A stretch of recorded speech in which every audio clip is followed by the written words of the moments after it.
In recent decades, the word mindfulness has become a familiar term in the global conversation around mental well-being, spiritual growth, and personal development.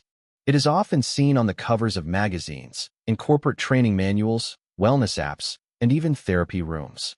For many, mindfulness is associated with calmness, emotional regulation, stress reduction, or a generalized state of being more present. While these applications may offer temporary relief or comfort in modern life, they only brush the surface of what the original term sati represented in the early Buddhist texts. In fact, the modern interpretation of mindfulness often misrepresents, and at times completely detaches from, the profound spiritual function that sati served in the Buddha's path to awakening. In the original Pali language of the early suttas, the canonical texts preserved by the Theravada tradition, sati is not simply bare attention or being aware of the present moment. It is far deeper, more nuanced, and intimately tied to the goal of liberation. The word sati literally means to remember, but not memory in the ordinary sense. It is a remembering that serves as a spiritual faculty, the remembering of the Dhamma, the remembering of what is wholesome and unwholesome, the remembering of the teachings that free the mind from delusion, craving, and suffering. Sati is not a passive state of being aware of what is happening. It is an active, deliberate mental quality that recalls the clarity of the path and protects the mind from slipping back into ignorance and distraction. The modern misunderstanding of sati is not a minor mistranslation. It is a profound divergence from the Buddha's original intention. To many practitioners today, mindfulness is treated as a technique, a method to cope with anxiety, sharpen focus, or increase productivity. But in the Buddha's path, sati was not a technique. It was a quality of mind that served as a constant guardian of wisdom, anchoring the practitioner in the truth of impermanence, unsatisfactoriness, and not self. Sati was cultivated not for psychological calm, but for existential clarity, a clarity that would ultimately lead to the cessation of suffering. We are living in an era where spiritual teachings are often marketed, diluted, and secularized to fit into frameworks that are palatable to modern tastes. In this context, mindfulness has become a consumer product, accessible, manageable, and stripped of its deeper moral and liberative context.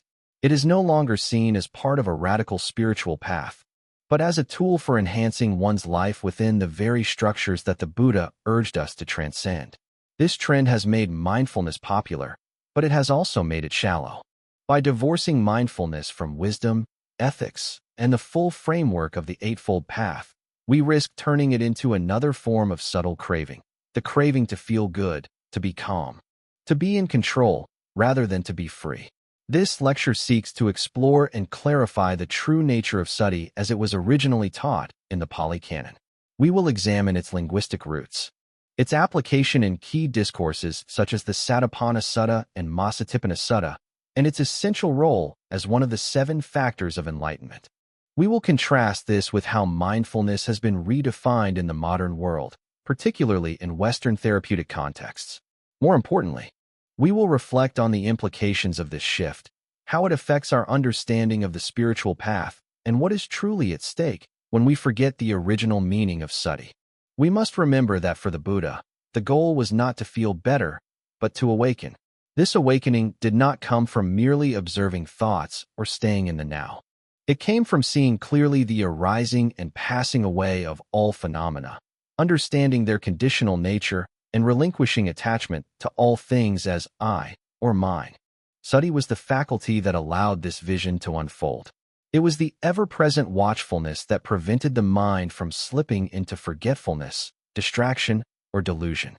Sati was the bridge between seeing and knowing, between moment-to-moment awareness and the deep wisdom that penetrates the nature of reality. In the world of the Pali Canon, sati was never alone. It was always paired with other noble qualities, viriya, samadhi. These qualities functioned together like limbs of a single body. No one element could lead to awakening by itself. Sati's role was to keep the mind grounded, vigilant, and capable of seeing the Dhamma in the midst of every experience. Without sati, even the most diligent meditation could become mechanical or lost in delusion. But with sati, Each moment of practice became a doorway into seeing life as it truly is, impermanent, selfless, and ultimately not worth clinging to. Thus, this lecture is not simply an academic exercise in correcting terminology. It is a call to return to the original depth and spiritual power of the Buddha's teachings. To see that mindfulness is not about watching the breath, it is about remembering the path. It is about bringing into every moment the clarity of wisdom, the presence of ethical discernment, and the silent knowing that all things arise and pass according to causes and conditions. To practice sati is to live with remembrance, not just of the breath, but of liberation itself. In the sections that follow, we will journey into the heart of the early teachings. We will see how sati functions in the path of purification, how it is cultivated through the 4 foundations of mindfulness, and how it transforms the mind from bondage to freedom. We will also take an honest look at how the modern mindfulness movement, despite its popularity and potential, risks missing the essence of what the Buddha actually taught. By the end, the aim is not just to understand sati intellectually, but to feel a renewed sense of urgency, to remember what we have forgotten, and to reawaken the original fire of mindfulness that leads not just to peace, but to true release. To truly understand what the Buddha meant by sati, we must return to its source, not the interpretations of modern psychology, not the contemporary mindfulness manuals, but the early discourses preserved in the Pali Canon. It is here, in the oldest stratum of Buddhist literature, that the term sati is first spoken by a fully awakened being, not as a relaxation technique or a therapeutic tool, but as a central pillar of the path to liberation. The meaning of sati is inseparable from its context, the context of Dhamma, of dependent origination, of impermanence, and of the profound project of awakening the mind from delusion. To extract sati from that context and place it in a neutral, secular, or goal-oriented frame is to miss not only the point, but the very spirit of the Buddha's path. The Pali word sati comes from the verb sarati, meaning to remember or to recall. But it is not a memory of the past in a nostalgic or intellectual sense. It is a kind of sustained recollection, a mental presence that holds in view what is true, what is real, and what leads toward wisdom. This remembering is not random, it is purposeful. The Buddha described sati as a faculty, a strength, and a factor of enlightenment, each pointing to its crucial role in cultivating spiritual maturity. Sati is what allows the practitioner to remain anchored in the Dhamma even when the winds of craving, aversion, or distraction blow strongly. It is the mental thread that weaves wisdom into every moment, preventing the mind from falling into heedlessness. In many discourses, the Buddha praises sati not simply as being aware of what is happening, but as the quality that guards the mind, sustains the clarity of the present, and remembers the teachings. For example, in the Satipaṭṭhānas Sutta, one of the most well-known discourses on mindfulness, the term sati is invoked repeatedly, but never in isolation. It is always paired with sampajañña, clear comprehension, and directed toward the observation of bodily actions, feelings, mental states, and phenomena in a way that reveals their impermanent and conditioned nature. The practitioner is instructed not merely to observe breathing or walking, but to do so with the clear understanding that these processes are not self, that they arise and pass away, and that they are not worth clinging to. Sati here is not passive attention, but penetrating awareness. It sees through, not just at. One of the most illustrative uses of sati in the Canon is in the context of the 7 factors of enlightenment. In this formulation, sati is the first factor, the gateway to all the others. Without sati, there can be no investigation of Dhamma, no energy, no joy, no calm, no concentration, and ultimately, no equanimity. Sati is what initiates the chain. It is what keeps the mind from wandering into forgetfulness. In this sense, sati is not about being calm or attentive per se. It is about being fully engaged with the truth of things as they are, continuously returning the mind to the domain of liberation. Another revealing example comes from the Anguttara Nikaya, where the Buddha speaks of the monk with sati established as one who remembers the Dhamma, who knows what is wholesome and unwholesome, and who discerns the beginnings and endings of mental states. This is not the image of someone sitting quietly and focusing on their breath to feel more relaxed. It is the image of someone whose awareness is deeply infused with discernment, who is vigilantly awake to the movements of the mind, and who uses sati as a sword of clarity, cutting through the fog of delusion. In such depictions, sati is a protector.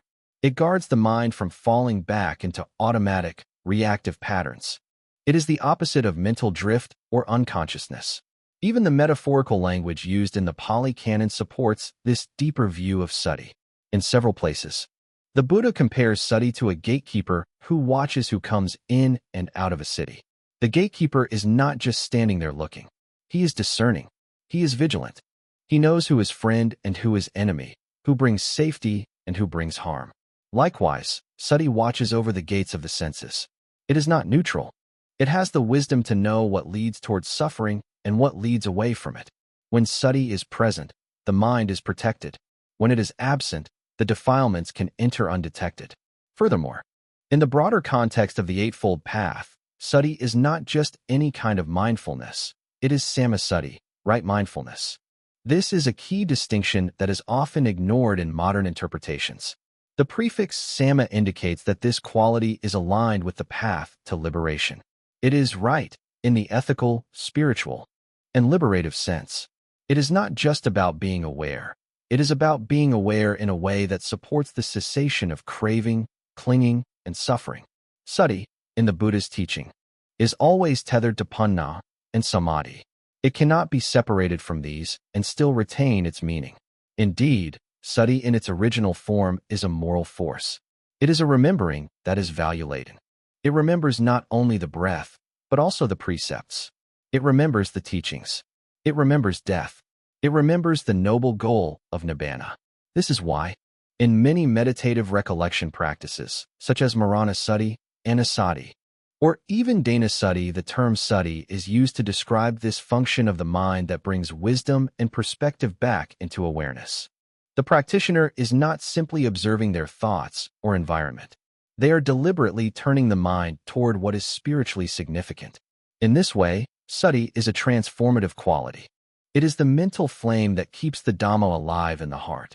It is not passive. It is not neutral. It is not merely present. It is awake. It remembers what matters. It sees what is real. It knows what to let go of. And most of all, it prepares the mind for insight, not by fixing anything, but by holding space for wisdom to arise. To understand sati is to understand the very heart of Buddhist practice.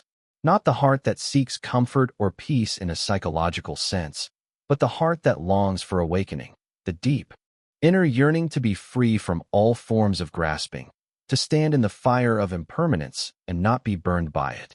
Sati was the Buddha's ally in this path. It is what allowed him to see through the illusions of permanence and self. And it is the same sati, unchanged and undiluted, that we must now recover, not as a trend or a tool, but as a sacred remembrance of the path itself. To perceive sati merely as a mental function of watching or noticing is to view it through a lens dimmed by modern psychological reductionism. In the Pali Canon, sati is not a neutral awareness. It does not operate independently of the ethical and liberative dimensions of the path. Rather, it is infused with a moral orientation and grounded in wisdom. This intrinsic connection to ethical clarity and discernment is what makes sati not just a mental skill, but a deeply spiritual force. To be mindful in the Buddha's sense is to remember what is wholesome, what is skillful, and what leads toward the cessation of suffering. Sati, in its essence, is the recollection of Dhamma in the very moment of living. It is the remembering that protects the heart from falling into darkness. In the classical texts, the Buddha often emphasized the difference between attention that simply knows and sati that guards and guides. The mind can pay attention to anything, desire, hatred, confusion, greed, but this kind of attention, devoid of ethical vision, does not lead to freedom. Sati, however, does not merely observe these states. It recognizes their nature, remembers their consequences, and recalls the way to relinquish them. When desire arises, sati sees it for what it is, an impermanent, conditioned impulse tied to clinging, and remembers that grasping leads to suffering. When anger flares, sati does not just notice the fire, but knows that it burns the very one who holds it. This is the moral wisdom of sati. It remembers the law of cause and effect. It does not merely witness, it reflects and understands. This capacity of Sati to illuminate wholesome and unwholesome states is deeply embedded in the path of mental cultivation. In the practice of the four right efforts, Sati works hand in hand with energy and wisdom to support ethical transformation. The practitioner is instructed to abandon unwholesome mental states that have arisen, prevent those that have not arisen, cultivate wholesome states that have not yet arisen, and maintain and develop those that have. None of these steps can be fulfilled without Sati. It is Sati that sees clearly the arising of an unwholesome state. It is Sati that remembers the tools for letting go. It is Sati that recognizes the subtle onset of defilements and brings into awareness the teachings that counteract them. In this way, Sati becomes the guardian of purity, the steady hand that steers the ship of the mind away from rocks of destruction. Moreover, Sati operates as a form of ethical recollection, a remembrance that is rooted in the precepts, in the aspiration toward non-harming, and in the commitment to live in alignment with truth. It is no coincidence that the Buddha frequently praised those who are established in Sati as those who do not fall into unwholesome speech, who do not act recklessly, who remember their vows, and who conduct themselves with restraint and grace. Sati keeps alive the memory of one's intentions. It acts as a moral compass in real time. When temptation arises, Sati does not simply say, "This is lust," but it also whispers, "This is not the path." It remembers the vow of celibacy, of simplicity, of renunciation. When harsh speech forms on the tongue, Sati is the voice that intervenes, not with force, but with wisdom, and calls us back to compassion and silence. This ethical sensitivity is not an add-on to mindfulness. It is the core. In this light, the portrayal of Sati as a non-judgmental awareness becomes problematic. The modern notion of mindfulness often encourages a radical non-discrimination. All thoughts and feelings are to be observed equally, without preference, without judgment. But this is not the voice of the Buddha. The Buddha did not teach non-judgmental awareness as an end in itself. He taught discernment, the clear seeing of what is beneficial and what is harmful, what leads to bondage and what leads to release. Sati is the means through which this discernment operates in the present moment. It is the mind's ethical memory, the faculty that ensures our awareness is not adrift in relativism, but is firmly tethered to the Dhamma. This does not mean that Sati condemns. True Sati does not punish the mind for its defilements, nor does it react with guilt or self-blame. But it does recognize unwholesome states for what they are, not self, impermanent, and harmful. It does not indulge them. It does not justify them. It remembers the teachings that show the way out. In this way, Sati is gentle but firm, forgiving but honest. It sees with clarity and responds with compassion.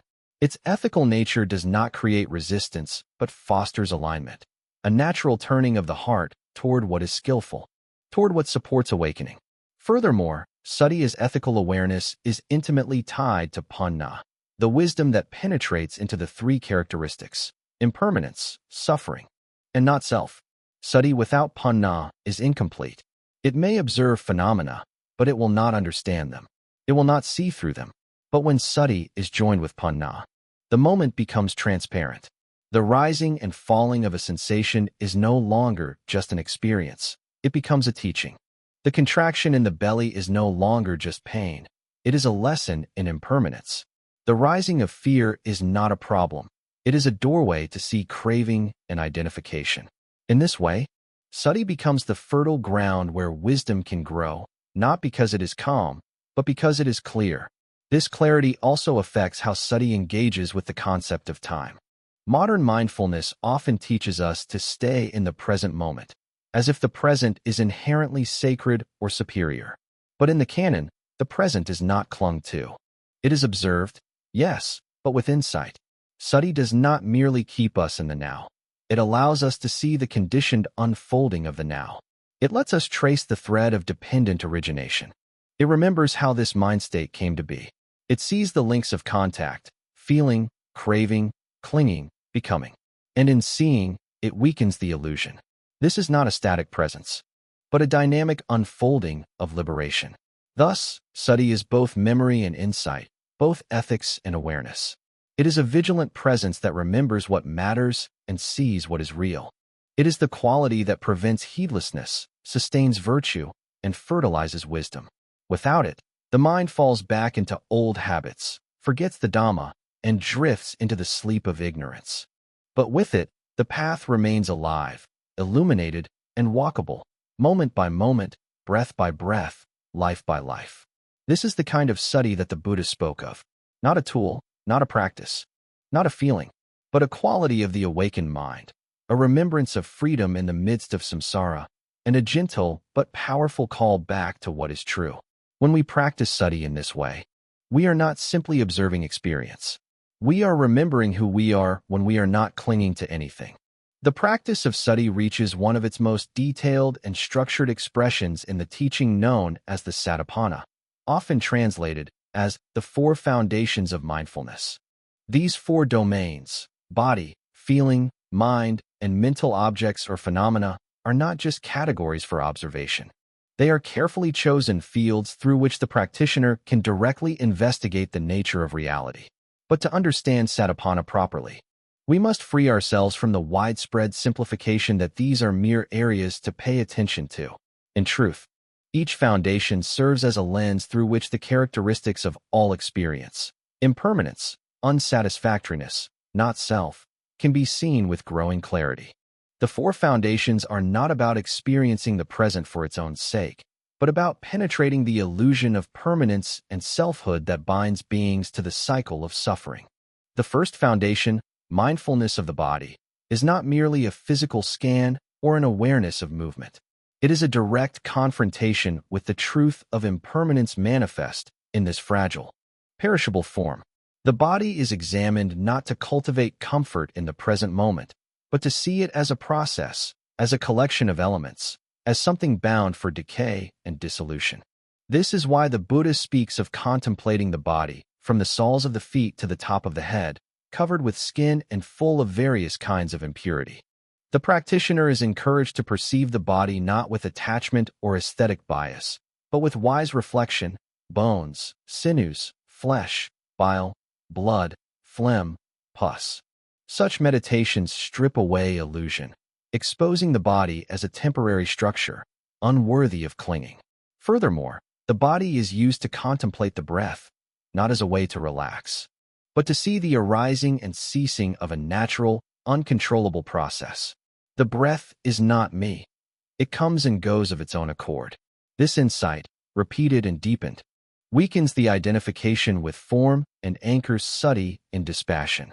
Then there is the mindfulness of feeling, a domain often misunderstood as a vague awareness of whether a sensation is pleasant, unpleasant, or neutral.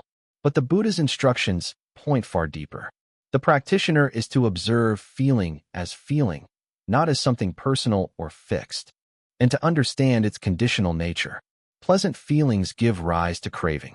Unpleasant feelings give rise to aversion. Neutral feelings give rise to delusion and ignorance. In this foundation, Sati remembers that feelings are not trustworthy guides. They are shaped by contact, arise due to conditions, and are entirely beyond the control of any self. The value of observing feeling is not in becoming emotionally literate, but in seeing how quickly the mind becomes entangled in reactions. The arising of a sensation is not a problem. The clinging that follows is. In this sense, Vedananupassana serves as the gateway to the entire mechanics of craving and rebirth. Feeling leads to craving. Craving leads to clinging. Clinging leads to becoming. But sati, firmly established in this domain, interrupts the chain by seeing clearly what is actually happening. The third foundation is mindfulness of mind, in which the practitioner observes the mind as mind, not as my mind, not as a self or a soul, but as a stream of conditions, moods, and mental states that arise and pass. One notes whether the mind is contracted or expanded, distracted or concentrated, filled with lust or free of it, dominated by hatred or peaceful, obscured or luminous. This is not a psychological assessment, but a deep training in depersonalizing consciousness.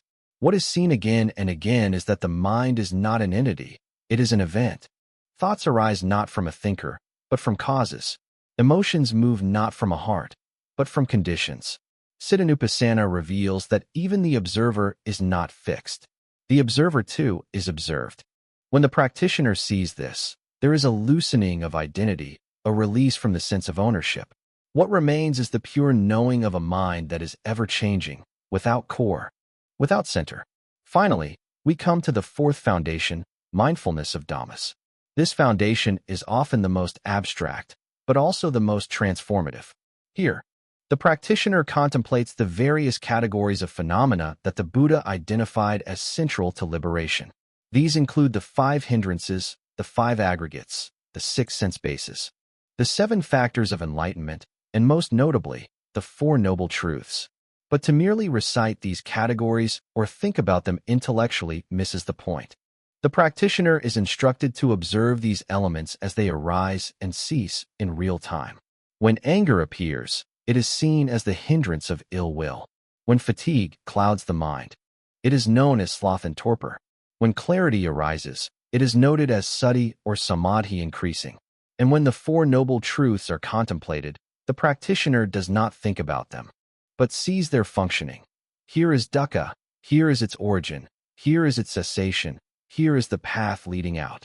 Dhammanupassana is not mindfulness of teachings in an academic sense. It is the real-time observation of the structural patterns that define human experience. In this domain, the practitioner is training not just to be aware of the present, but to be aware of how phenomena operate, how they mislead, how they construct the illusion of a self. This is mindfulness functioning as insight, not as presence, but as clear seeing. Sati here becomes investigative, surgical. It dissects experience into its parts, not to analyze, but to liberate. It sees the frame of the painting and walks beyond the picture.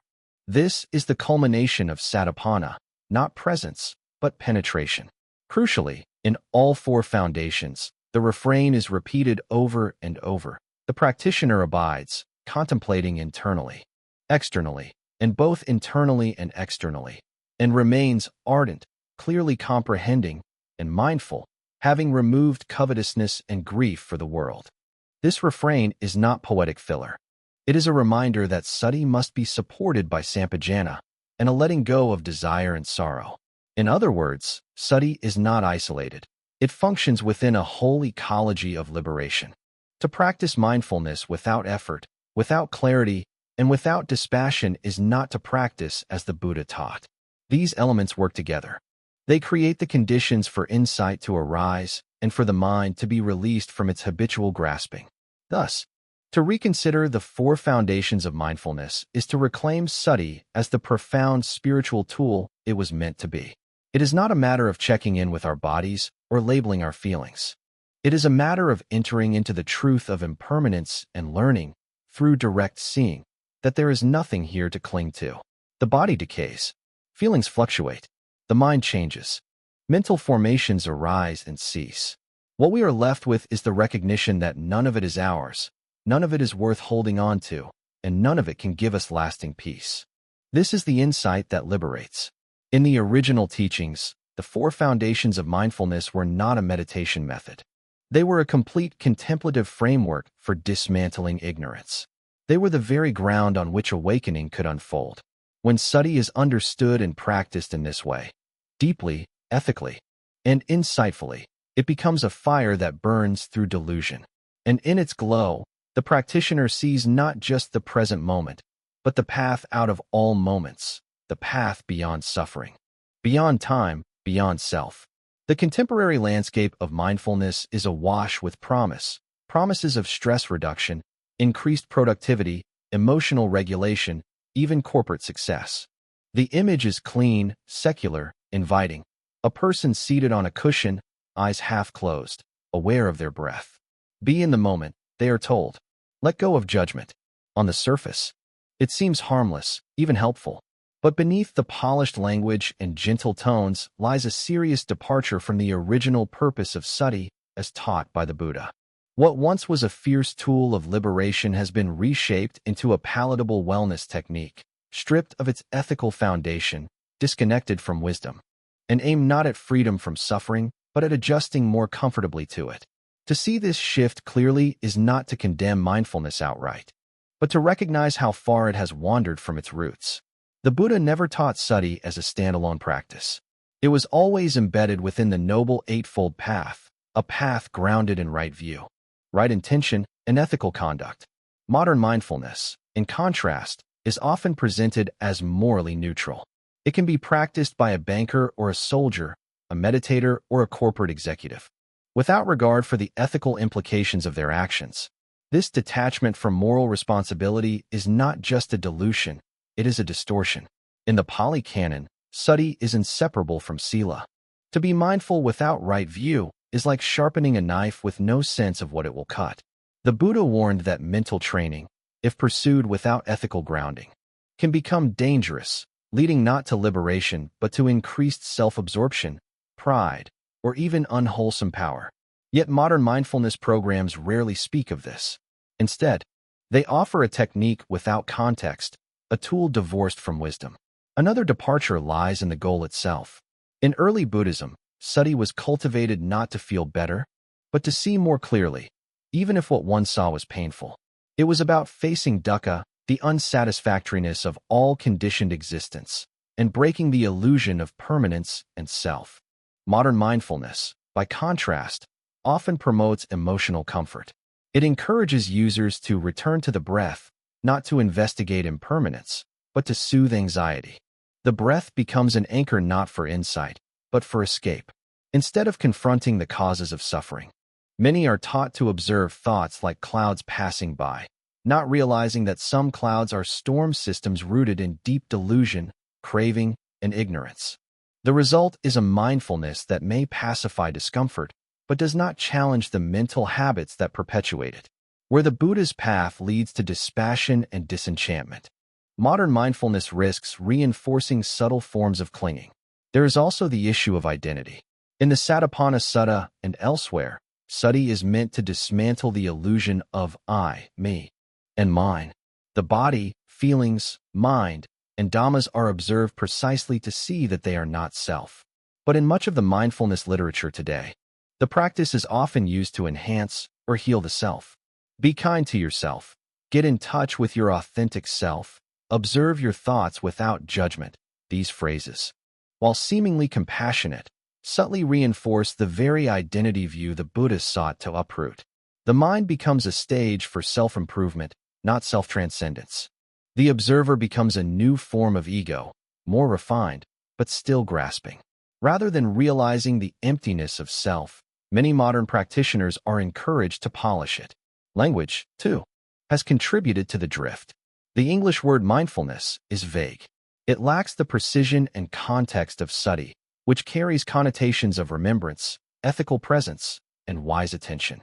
Mindfulness can mean almost anything: being aware of your breath, being attentive in conversation, even savoring a meal. But sati was never about savoring, it was about seeing. Its purpose was not to make experiences more vivid, but to see through them. The modern tendency to equate mindfulness with non-judgmental awareness may seem aligned with Buddhist ideas, but in fact it misrepresents them. The Buddha constantly encouraged wise discernment, judging what is wholesome, what is harmful, what leads to liberation, and what leads to bondage. Non-judgmental awareness, if misunderstood, can become passivity.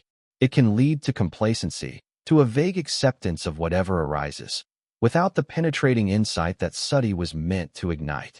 The institutionalization of mindfulness has furthered the drift. In schools, hospitals, corporations, and military programs, mindfulness is often packaged for utility. It is introduced to reduce absenteeism, increase concentration, or improve well-being. While these goals are not inherently wrong, they reflect a use of mindfulness as means to worldly ends. The original sati was never utilitarian in this way. It was not about enhancing performance in the world, but about seeing through the world altogether.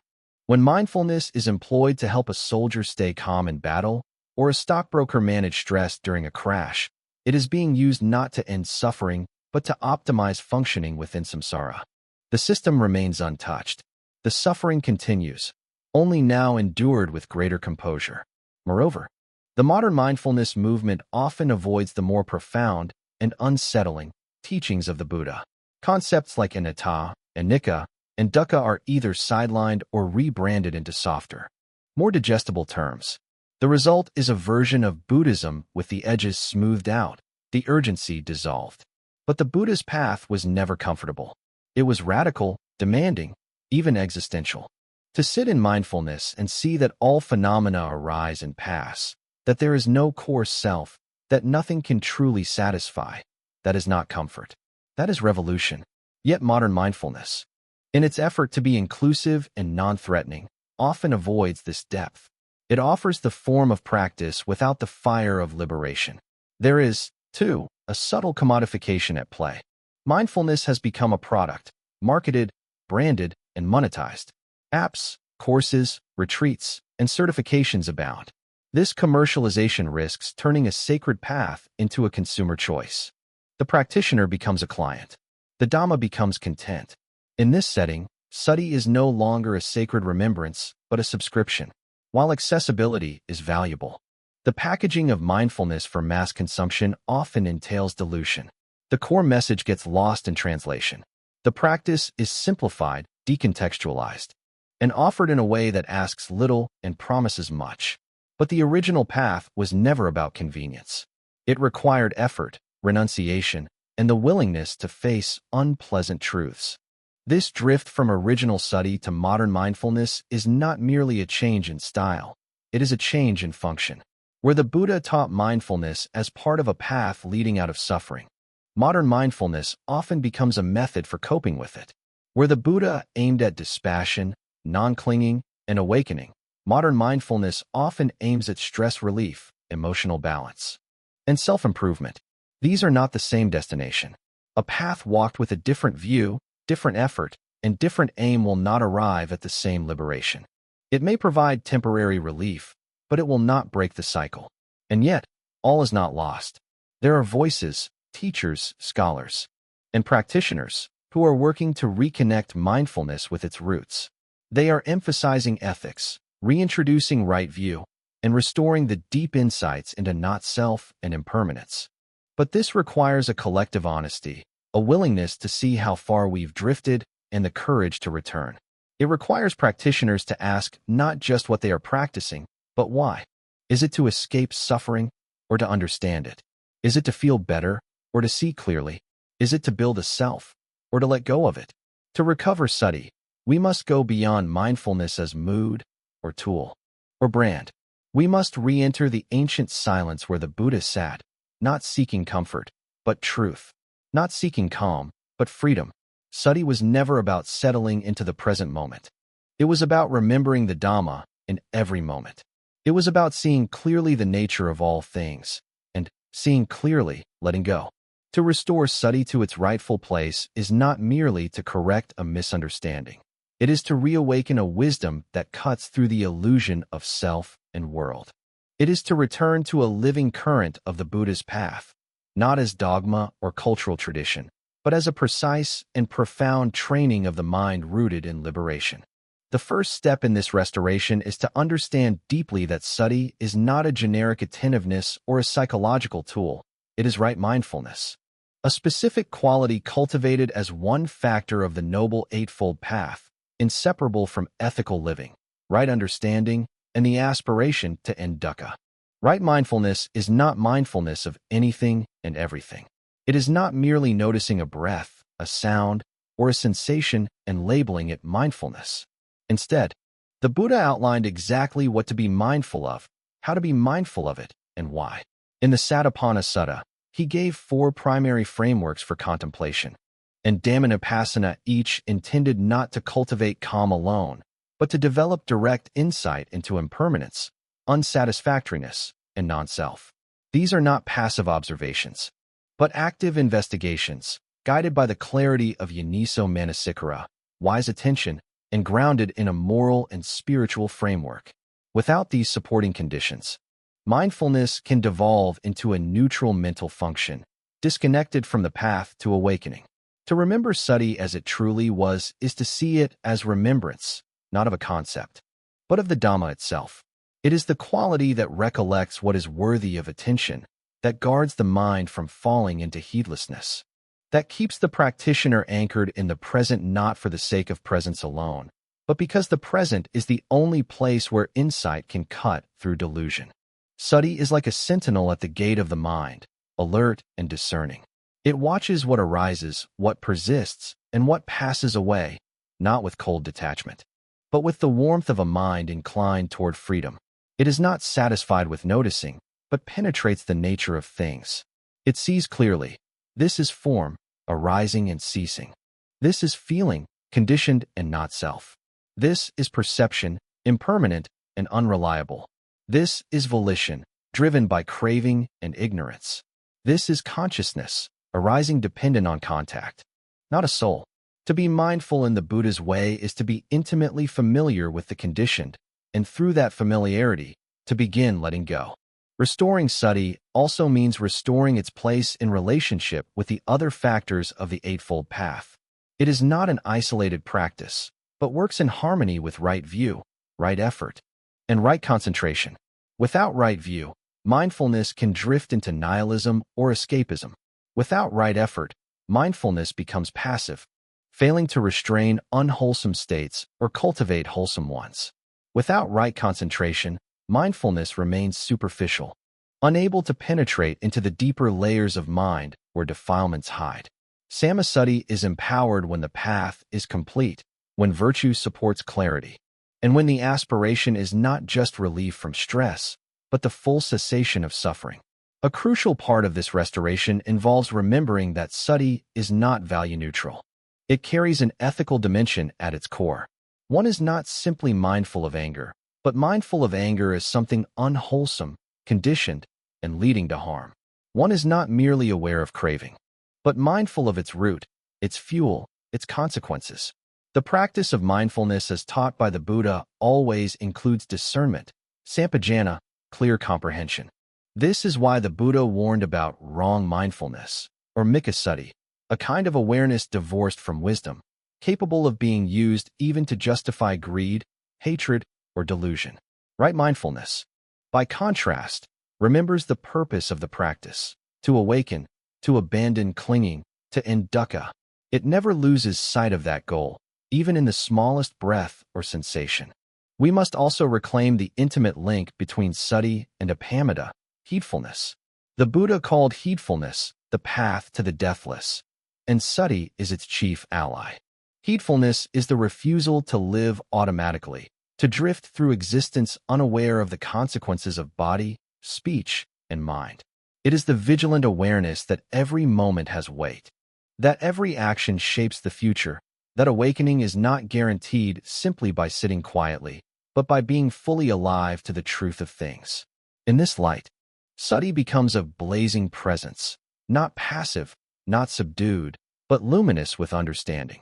It is the mindfulness of one who walks on the edge of life and death, of delusion and clarity. It does not seek comfort, but contact with reality. And in that contact, the seeds of liberation are sown. To restore sati also requires cultural honesty. In many modern contexts, mindfulness is taught in environments hostile or indifferent to the rest of the Dhamma. Corporations that exploit workers may offer mindfulness workshops to reduce burnout. Military programs may use mindfulness to improve focus in combat. Schools may teach mindfulness to students without addressing the emotional and social root causes of their stress. In such cases, mindfulness is not just decontextualized, it is weaponized. It becomes a tool of adaptation, not transformation. To remember sati means to refuse this misuse. It means re-establishing mindfulness as part of a path that is unashamedly ethical, unavoidably radical, and unwavering in its aim toward awakening. In practical terms, restoring sati may mean rethinking how it is taught. Rather than beginning with stress relief, we might begin with dukkha. Rather than focusing on present moment awareness alone, we might guide practitioners into seeing the three characteristics of all phenomena, anicca, dukkha, and anatta, in every experience. We might emphasize sati not as a means to feel more, but as a way to cling less. We might revive the language of satipāṭṭhāna, not as a meditation script, but as a map of investigation. And we might reintroduce mindfulness within its full spiritual context, not just as a module in a secular program. but as one jewel in the crown of the Buddha's liberating vision. This is not a rejection of mindfulness, but a deepening of it. It is a return to roots, not to be confined to tradition, but to be nourished by clarity. The ancient words still call. This is the direct path for the purification of beings, for the overcoming of sorrow and lamentation, for the disappearance of dukkha and discontent, for the attainment of the true way, for the realization of nibbana, namely, the four foundations of mindfulness. These are not marketing slogans. They are instructions for awakening. They do not promise comfort. They point to truth. To restore sati to its true place is to walk not behind the Buddha, but beside him. To watch the mind as it clings and releases. To listen to the body as it speaks of impermanence. To know feeling not as pleasure or pain, but as the echo of contact in a causally arisen world. To observe the dhammas of greed, hatred, delusion, joy, clarity, equanimity, not as personal traits, but as mental events arising and ceasing according to conditions. And most of all, to remember the one thing most often forgotten, that none of it is self. None of it belongs to me. Sati remembers this. And in that remembrance, the world is not just seen more clearly, it is seen through. The illusions fall away. The center collapses. And what remains is the silent, boundless presence of the unconditioned, nibbana. In the vast garden of the Buddha's teachings, sati is not just a flower of mindfulness blooming in the present moment. It is the very seed from which liberation grows. It is a seed nourished by ethical conduct, moistened by effort, warmed by right view, and matured through insight. To speak of sati as liberation is to speak of a dynamic, living force that doesn't simply observe reality, but changes the heart's relationship to it. It is not awareness for its own sake, but awareness that frees. When the Buddha describes sati as the path to the deathless, he is not pointing to a therapeutic awareness or an emotionally calming presence. He is referring to a mode of knowing that is rooted in truth and leads to the destruction of ignorance. The function of sati is not to make our experiences more vivid, but to see clearly the conditions that give rise to suffering and to cease participation in those conditions. In this way, sati is not a neutral mental faculty, it is a doorway. A doorway that opens when we begin to watch with clarity, when we begin to remember the Dhamma, when we cease to be lost in the stories of the self. The liberating function of sati can be seen most clearly in the moment when the chain of dependent origination is broken. In the classic teaching of Paikāsamupta, suffering arises through a conditioned chain. From ignorance comes volitional formation. From that comes consciousness, name and form, the six senses, contact, feeling, craving, clinging, becoming, birth, and thus suffering, old age, and death. But somewhere in that chain, the one who remembers, the one who brings sati into the feeling of pleasantness or unpleasantness, disrupts the flow. When there is mindfulness, feeling does not automatically give rise to craving. When there is mindfulness, contact is seen, but not claimed. This break in the chain is not intellectual. It happens in the still clarity of direct awareness. In this way, sati becomes the knife that cuts the thread of sasra. This liberating power of sati also manifests in its ability to reveal the three characteristics of existence, anicca, dukkha, and anatta, not as beliefs to adopt, but as truths to experience. When sati is sustained in body, in feeling, in mind, and in dhammas, it begins to peel away the assumptions that create bondage. The permanence of the body is seen as illusion. The sweetness of pleasure is seen as fleeting. The solidity of the I is seen as fabrication. These insights are not merely noticed. They are remembered and internalized. This remembrance is the soil in which wisdom grows. And as wisdom grows, clinging loosens. There is less to defend, less to fear, less to desire. The heart becomes lighter not because it avoids pain, but because it understands it. In this understanding, sati shifts from being a faculty of observation to a refuge of clarity. It becomes not just what we do in meditation, but how we live. The practitioner who cultivates sati begins to live with a kind of open vigilance. They no longer move through the world asleep, reacting from habit. Instead, they walk with eyes open, aware not just of what arises, but of its nature. When joy comes, it is held lightly. When sorrow comes, it is met with softness. When conflict arises, it is seen through, not clung to.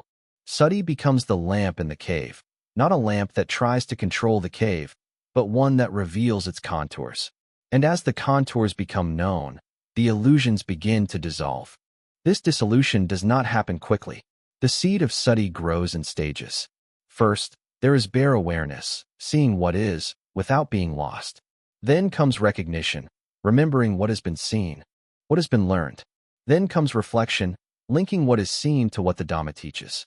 And then, insight, seeing that all phenomena, even this awareness, are dependently arisen and empty of self. Finally, there comes a quiet shift, a turning of the heart away from grasping. Not because one has become indifferent, but because one has understood. This is not detachment born of apathy, but release born of wisdom. This is why Sati is so central in the higher stages of the path. In the development of the 7 factors of awakening, Sati is the first. It gives rise to investigation, which gives rise to energy, then joy, calm, concentration, and finally equanimity. The whole arc begins with mindfulness. Without it, there is no ground for wisdom to arise. But when Sati is present, even fleetingly, it opens a space where truth can be seen and responded to. The entire spiritual architecture rests on this foundation.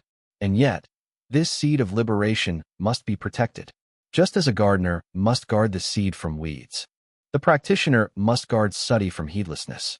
The modern world offers endless distractions, an environment designed to erode attention, to pull the mind outward, to drown it in noise. In such a world, to be mindful is an act of rebellion. To protect the mind from scattering, to remember what truly matters. To remain in contact with the present not for stimulation but for freedom, this is the work of Sati. It is a work that requires courage, patience, and a deep trust in the teachings. But the fruit of that work is immeasurable, for as Sati matures, the mind becomes like a still pool, reflecting reality without distortion. Thoughts no longer dominate, emotions no longer bind. The practitioner learns to abide in awareness that is free from clinging, awareness that sees but does not grasp. And in this seeing, the final fetters begin to fall. The illusion of a self who owns the experience dissolves. What remains is a profound stillness, untouched by gain or loss, praise or blame, pleasure or pain. This is not indifference. It is awakening. To speak of Sati as the seed of liberation is to remember that the path begins here. Not with complex doctrines, not with mystical visions, but with the simple act of remembering the breath, remembering the truth, remembering the Dhamma. This remembrance is the doorway through which all other realizations come. It is how delusion begins to unravel. It is how the mind returns to its natural state, not controlled, not forced, but free. The Buddha said, "Those who are ever vigilant, who remember the Dhamma day and night, who are constantly mindful, those ones draw close to Nibbana." He did not say those who are clever or scholarly or serene. He said those who remember. This remembrance, Sati, is not intellectual. It is lived. It is breathed. It is brought into every step, every word, every breath. And in that remembrance, the path is always near. In truth, Sati is not something we do. It is something we become.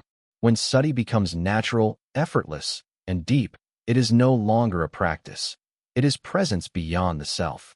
And in that presence, awakening is no longer an idea. It is the only thing that remains. As we come to the closing arc of this deep reflection on Sati, we return not to where we began, but to a place transformed. The landscape is the same. The breath rises and falls. The body moves and feels. Thoughts appear and dissolve. But the one who beholds it has changed.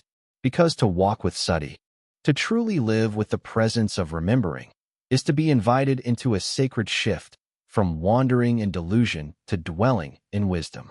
We have seen that Sati is not merely mindfulness as the modern world understands it, not a gentle attention to the present, not a technique to reduce stress or increase productivity, not a passive observation of inner states. These are but echoes, shallow reflections of a deeper current. True Sati, as taught by the Buddha and preserved in the Pali Canon, is the dynamic force of recollection, a vigilant remembering of the Dhamma, and the ever-ready presence that anchors the mind in truth. It is Sati that remembers suffering, not to indulge it, but to understand it. It remembers impermanence, not as a concept, but as a lived reality, moment after moment. It remembers not self, not by suppressing the I, but by observing how clinging to identity leads to bondage. In every experience, Sati does not seek to beautify the world or the self. It seeks only to see clearly. And that clarity, though it may begin as a flicker, has the power to ignite awakening. When we reflect on the Buddha's path to enlightenment, we see not a sudden burst of illumination divorced from effort, but a profound culmination of careful, consistent cultivation, of discipline, energy, investigation, concentration, and above all, Sati. It is no accident that the Buddha places Samasati, right mindfulness, at the very heart of the Noble Eightfold Path. Without it, there can be no integration of view, no integrity of conduct, no stabilization of mind. Sati is the thread that binds the path together, not as ornamentation, but as essential structure. Yet Sati alone is not the end. It is the bridge, the turning, the fertile ground upon which insight grows. It is through Sati that we begin to see the world not as we wish it to be, but as it truly is, conditioned, impermanent, unreliable. And it is in seeing this that the heart begins to release. The craving to possess, the clinging to roles, the aversion to loss, these soften, then dissolve. Sati does not make the world better. It reveals that freedom lies not in the world's improvement, but in our relationship to it. In this way, Sati is not a goal but a path, not a fruit but a seed, not a state to be achieved but a quality to be sustained. And like any living seed, it requires care, protection, nourishment. It must be practiced with faith, stabilized by effort, deepened by concentration, and clarified by wisdom. It must be guarded from forgetfulness, from indulgence, from distraction. For in a world overflowing with stimulation, to remember is a sacred act. And so we see, the true purpose of Sati is not to produce better experiences, but to liberate the heart from bondage, to help us stand in the storm without being carried away, to know the body without becoming it, to feel pain without being defined by it, to watch thought arise and pass without being the thinker. Sati is the gentle guardian at the gate of the mind, reminding us again and again, this too is impermanent. This too is not self. This too shall pass. What then remains when all has passed? What remains when Sati has fulfilled its highest purpose? The Pali texts do not speak in absolutes. They speak in negations. The unconditioned, the deathless, the end of craving.